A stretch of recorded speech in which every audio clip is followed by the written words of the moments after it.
विवेक भाई, अब ये बताइए, जैसे क्योंकि बहुत से लोगों का, जैसे मैं इसमें भी देख रहा हूँ, कमेंट भी आ रहे हैं, एक जनरल ओपिनियन होता है भाई राहुल गांधी क्या क्या करें। मुझे ये लगता है राहुल गांधी सब कुछ करें। अगर उनको एक लड़ाई वो लंबी लड़ रहे हैं, अगर वो भारत जोड़ो यात्रा को इतने ठीक से प्लान कर सकते हैं, भाई ब्रेन चाइल्ड उनका, उन्होंने ठीक से प्लान किया, लोगों को जोड़ा, कैसे चलना है, क्या चलना है, उसकी निटी ग्रिटी ठीक है। उसी तरह से इसको भी किया जा सकता है, क्योंकि ये बार बार रिपीटेशन हो रहा है। मैं एक छोटी चीज कहूं कि आज बहुत से लोग कृष्णा अल्लावरू को कह रहे हैं कि उनके पास एक्सपीरियंस नहीं था, वो कर्नाटक से आए थे, उनको बिहार समझ में नहीं आता था। तो सही बात यह है कि जो भी आप कहिए अल्टीमेटली तो भाई ये राहुल गांधी की चॉइस थे ना, तो राहुल गांधी को कहना होगा कहीं आके कि भाई हाँ ठीक है, मैंने इनको रखा था, नहीं समझ पाए, हम लोग नए सिरे से करेंगे, लेकिन कहीं ना कहीं आके टोकनिज्म के हिसाब से नहीं। क्योंकि कांग्रेस के बारे में बार बार कहा जाता है, बड़े चिंतन शिविर होते हैं, सब कुछ होता है, लेकिन उसके ऊपर कोई कार्रवाई नहीं होती है। मैं इसलिए इस बात को कह रहा हूं कि कर्नाटक में जो हो रहा है, मेरा व्यक्तिगत मानना यह है कि ना सीधा रमैया कहीं जाएंगे, न डीके शिव कुमार कहीं जाएंगे, और ये जो एक नई बात चल रही है ना कि there will be a third name, ये और खराब होगा। क्योंकि कुछ लोगों का कहना यह है कि सीधा रमैया साहब की एक शर्त ये हो सकती है कि शिव कुमार, डीके शिव कुमार को छोड़ के कोई भी बन जाए, इस तरह की बातें पॉलिटिक्स में होती हैं। तो मुझे लगता है कि राहुल गांधी को प्रोएक्टिव होना होगा। राहुल गांधी एक ये डिसीजन नहीं ले सकते मैं क्या करूं, वो छोड़ के चले जा रहे हैं तो मैं क्या करूं, वो छोड़ के चले जा रहे हैं तो मैं क्या करूं।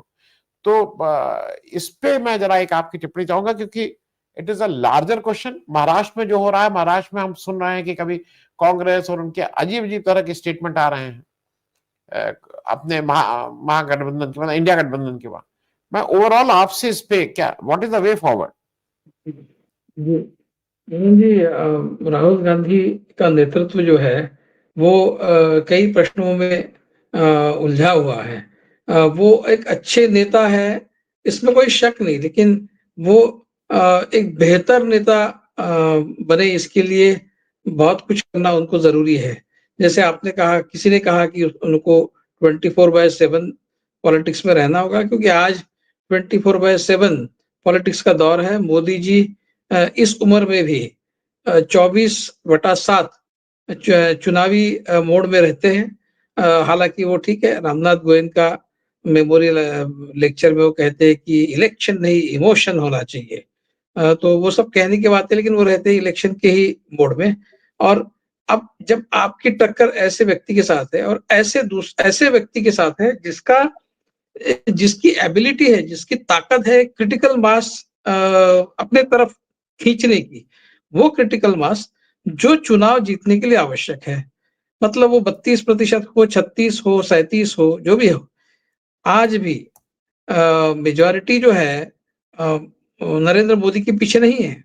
अगर आप टोटल अपोजिशन का वोट देख ले और बीजेपी के अलायंसेस का मिलकर वोट देख लें, तो आज भी मेजॉरिटी जो है, हिंदुओं की भी मेजॉरिटी, मुसलमान तो ठीक है, हिंदुओं की भी मेजॉरिटी आज भी मोदी जी की तरफ से नहीं है। लेकिन क्रिटिकल मास है, मेजॉरिटी की जरूरत नहीं है, 36% काफी है।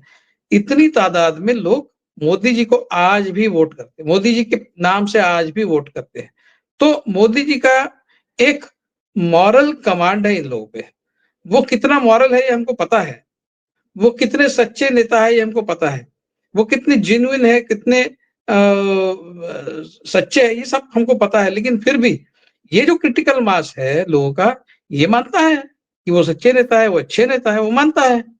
तो ये जो क्रिटिकल मास अपने तरफ करने का जो एक आर्ट होता है, वो पहले तो राहुल गांधी को मास्टर करना हो। आपकी तरफ लोगों का खिंचाव होता ये है कि बीजेपी में रिबेलियन क्यों नहीं होता, मोदी जी के खिलाफ बीजेपी में रिबेलियन क्यों नहीं होता। दो बातें हैं।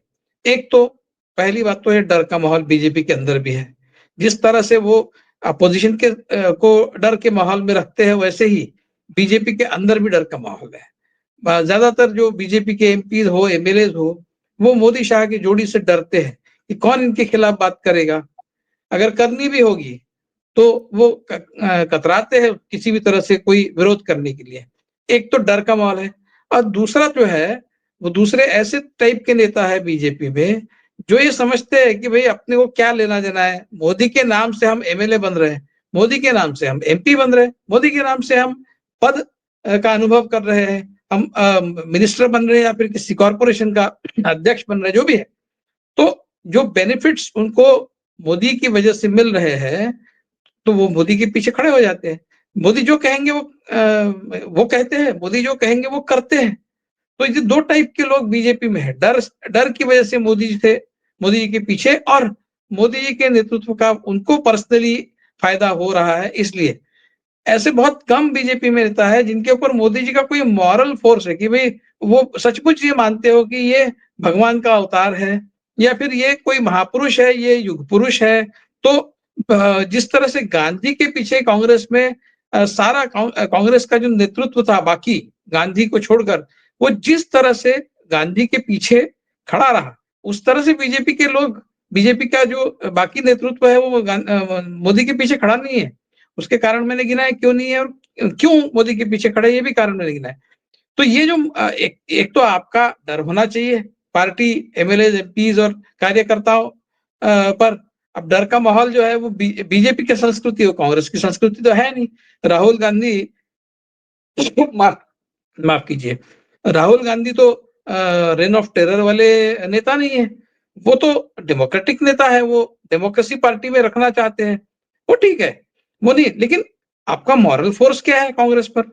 अगर इनका मॉरल फोर्स कोई होता तो डीके शिव कुमार और सीतारामैया दोनों झगड़ते ही नहीं। आप उदाहरण लीजिए कांग्रेस का 1947 में, कांग्रेस थी स्वतंत्रता आंदोलन के बाद, जब देश में सत्ता स्थापित करने की स्थिति जब बनी थी, उस समय प्रधानमंत्री पद को लेकर 2 नाम थे, जवाहरलाल नेहरू और सरदार पटेल। क्या हुआ?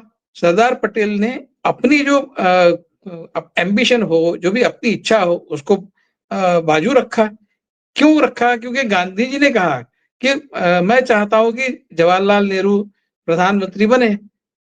तो अपनी एम्बिशन, अपना करियर उन्होंने बाजू रखा, सरदार पटेल ने, इसलिए कि गांधी जो कहेंगे वो हम करेंगे। ये जो मॉरल अथॉरिटी गांधी की थी, उस तरह की मॉरल अथॉरिटी राहुल गांधी की कांग्रेस पर नहीं है।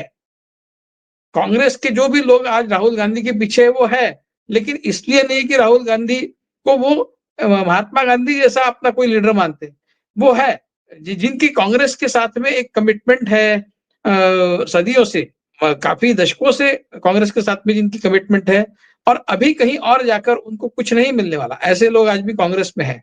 लेकिन राहुल गांधी की मॉरल अथॉरिटी अगर कांग्रेस पे होती तो इस तरह के झगड़े होते ही नहीं। वो हर स्टेट में कैसे होते हैं, क्यों होते हैं? अब देखिए महाराष्ट्र में नाना पटोले को जब कांग्रेस का राज्य का अध्यक्ष बनाया गया तो काफी विरोध हुआ उसका कि भाई इनको क्यों बनाया है। वो बने रहे अध्यक्ष। उसके बाद फिर अभी वो हर्षवर्धन सपकाल जो है उनको बनाया। उसके बाद नाना पटोले कहाँ गायब हो गए, पता ही नहीं चल रहा है, वरना तो रोज वो मीडिया में छाए रहते थे। तो ये कांग्रेस के लोगों की जो नीयत है वो ऐसी है कि एक बार पद पर रहे तो वो कांग्रेस के लिए बहुत कुछ बात करेंगे, कांग्रेस के लिए काम करेंगे। पद से बाजू हो गए कि उनका पार्टी के लिए कंट्रीब्यूशन जीरो हो जाता है। ये जैसे मुझसे पहले भी कहा गया कि जिन्होंने कांग्रेस, गढ़वी साहब ने कहा कि कांग्रेस जब सर्वोच्च स्थान पर थी, एक राजनीतिक पक्ष के रूप में सत्ता वाली पार्टी थी, कांग्रेस से जिन लोगों ने फायदा उठाया, कांग्रेस के नेता होने का जिनको फायदा मिला, वो आज कांग्रेस के लिए क्या कर रहे हैं? कुछ नहीं कर रहे हैं।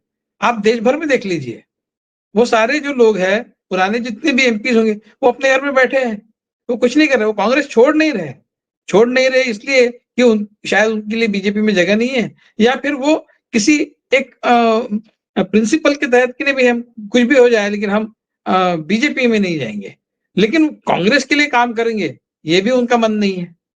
तो इस टाइप, इसलिए कांग्रेस में एक ऐसे नेता के रूप में राहुल गांधी को उभरना बहुत जरूरी है कि जिसकी मॉरल अथॉरिटी हो। एक तो मॉरल अथॉरिटी हो या फिर ऐसा हो ये जो व्यक्ति है ये हमें सत्ता तक पहुंचा सकता है। इस तरह का विश्वास कांग्रेस पार्टी में अगर राहुल गांधी के प्रति पैदा हो जाए तो सारे राहुल गांधी के पीछे सत्ता के लिए तो भी कम से कम आएंगे, लेकिन वो भी नहीं हो रहा है। ऐसा नहीं है कि राहुल गांधी की इमेज ऐसी है कि कांग्रेस के लोग ये मानते हैं कि भाई यही एक आदमी है जो हमको सत्ता तक पहुंचा सकता है, वो नहीं हो रहा है। कभी किसी स्टेट में कांग्रेस की सत्ता आ जाती है, लेकिन लोकसभा में एक अच्छे चुनाव नतीजे आए और एक आशा बनी, लेकिन उसके बाद फिर जो कुछ भी हो रहा है वो भी लोग देख रहे हैं। उसमें हालांकि बीजेपी का मैनिपुलेटिव पॉलिटिक्स है, वो सब ठीक है, लेकिन ऐसा नहीं है कि आप इतने कम सीटों में सिमट जाए, इतने बड़ी तादाद में, इतने बड़े प्रमाण में बीजेपी मैनिपुलेशन करता है, ऐसा मगर मान के चले आप, तो फिर तो आप बिल्कुल सुधरेंगे ही नहीं। आपको सुधरना होगा, आपको आगे बढ़ना होगा, तो आपको अपने जो अपने रास्ते जो है वो बदलने होंगे, आपको अपनी आदतें बदलनी होगी। और सबसे महत्वपूर्ण है, राहुल गांधी को एक मॉरल अथॉरिटी के रूप में उभरना होगा, जिसके लिए उनको पार्टी के अंदर बहुत कुछ करना होगा। पार्टी के बाहर बहुत कुछ कर रहे हैं, वो ठीक है, यात्राएं निकाल रहे हैं, लोगों के साथ कनेक्ट कर रहे हैं, पार्टी के अंदर क्या कर रहे हैं? पार्टी के साथ में लोग, पार्टी के अंदर उनका कनेक्ट कितना है लोगों के साथ में? अगर होता तो क्या इस तरह की बातें होती? नहीं होती। तो पार्टी के अंदर तो पहले कनेक्ट तैयार करो, आप पार्टी के अंदर एक कनेक्ट तैयार करो, मिलते रहो पार्टी के लोगों से, लोगों को इस पार्टी के अंदर लोगों को इंस्पिरेशन मिलती रहे कि ये व्यक्ति है, ये हमारा नेता है, हमसे मिलते रहता है। वो नहीं हो रहा है, वो नहीं हो रहा है। आपको 24/7 आपको राजनीति करनी होगी, पार्टी के बाहर वाली राजनीति और पार्टी के अंदर की भी राजनीति आपको करनी होगी, जो करते हुए राहुल गांधी नजर नहीं आते। वो अच्छे वेल इंटेंशनड एक नेता है जो डेमोक्रेसी को बचाने की कोशिश कर रहे हैं, लेकिन मुझे लगता है कि वो एक ही डायमेंशन है उनका, उनको मल्टी डायमेंशनल नेता के रूप में उभरना होगा, जिसमें एक महत्वपूर्ण डायमेंशन ये है कि उनकी मॉरल अथॉरिटी काम करे, क्योंकि सत्ता के लिए तो बहुत लोग चिपक जाते हैं, आपकी मॉरल अथॉरिटी की वजह से आपके पीछे चिपकने वाले बहुत कम लोग होते हैं, उनकी तादाद आपको बढ़ानी होगी, उसके लिए आपको आपका मॉरल फोर्स बढ़ाना होगा। जब राहुल गांधी ये करेंगे तो मुझे लगता है कि सत्ता मिले न मिले, कांग्रेस के लोग पार्टी के प्रति और नेतृत्व के प्रति कमिटेड रहेंगे। जी आनंद।